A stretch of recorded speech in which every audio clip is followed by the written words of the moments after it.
Agenda, and this is a public hearing on the county and the schools fiscal year 2015 carryover review to amend the appropriation level in the fiscal year 2016 revised budget plan.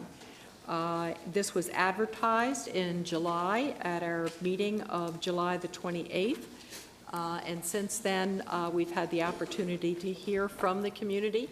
I know that members of the board have heard from organizations and individuals who may have had something to say about the carryover, and this also was the subject of our budget committee meeting on September the 11th, and that was a meeting where we talked about lines of business, we talked about the carryover review, and we had with us members of the school board, and we very, very much appreciate their participation.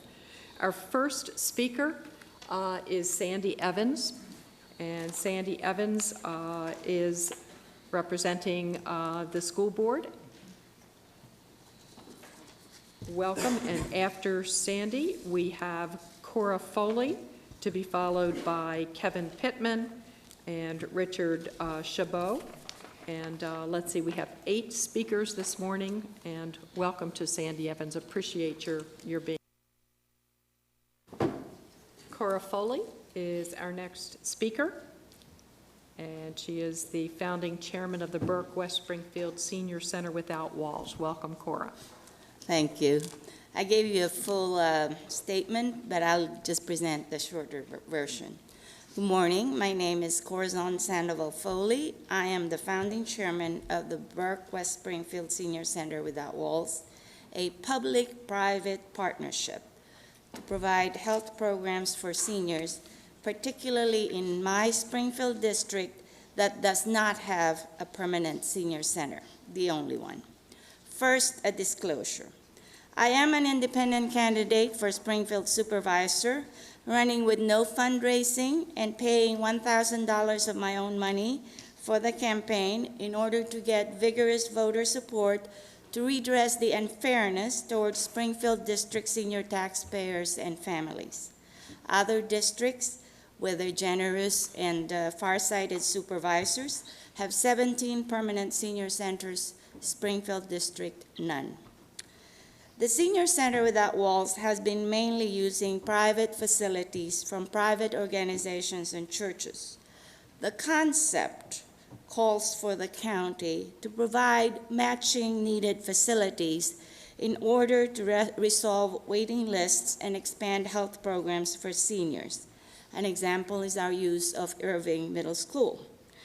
This issue of county facilities requires timely resolution because possible options have recently opened up with the renovation of the Pohick Regional Library and is part of your budget discussions today. We hope that the Board of Supervisors as a whole would vote to support our request for a working group to review and implement our proposed solutions as follows. 1, safer laminated wood flooring for the conference rooms in the renovation of the Pohick Regional Library. That would be best in terms of safety and health, particularly allergies to dirty rugs for library patrons, including seniors. I just want to remind you that rugs have caused falls for seniors, and this is something that we have informed our supervisor.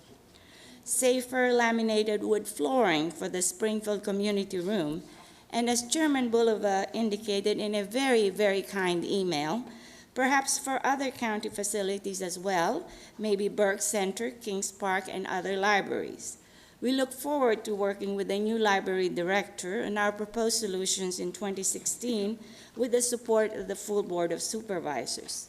Since you are talking about infrastructure repairs, we'd like to ask also that we improve part of the field house of South Run Park with safer laminated wood flooring, heating, air conditioning to meet the Fairfax County goal to, quote, maximize use of existing facilities, including public schools, for community recreation.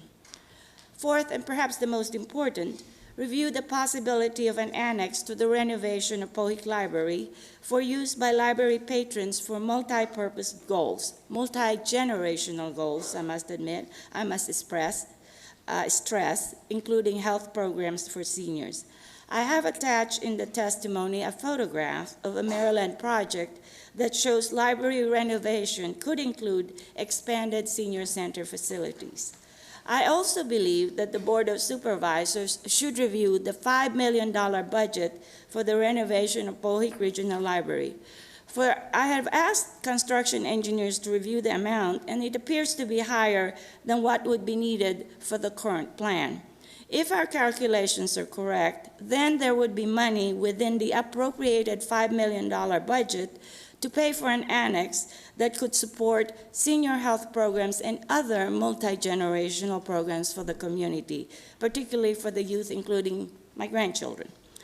Our solution would implement a recommendation of the 50-plus Community Action Plan that the board, chaired by Chairman Bulova, has completed, and it encourages seeking creative recreation solutions, allowing new facility types, i.e. adult fitness stations, to be explored and provided. Please note that our proposals received support from some 1,000 signatories of our petition, but I understand that our request for an effective working group would need strong support and endorsement from the full Board of Supervisors. Our proposals would continue the remarkable progress of our innovative concept of the Senior Center Without Walls, because we are not asking for a full-fledged senior center building at this time of budgetary constraint. Let me just remind you, the longer a senior remains functional and healthy, the less the burden on the children, the grandchildren, and the community, in this case, Springfield District. Thank you. Thank you so much.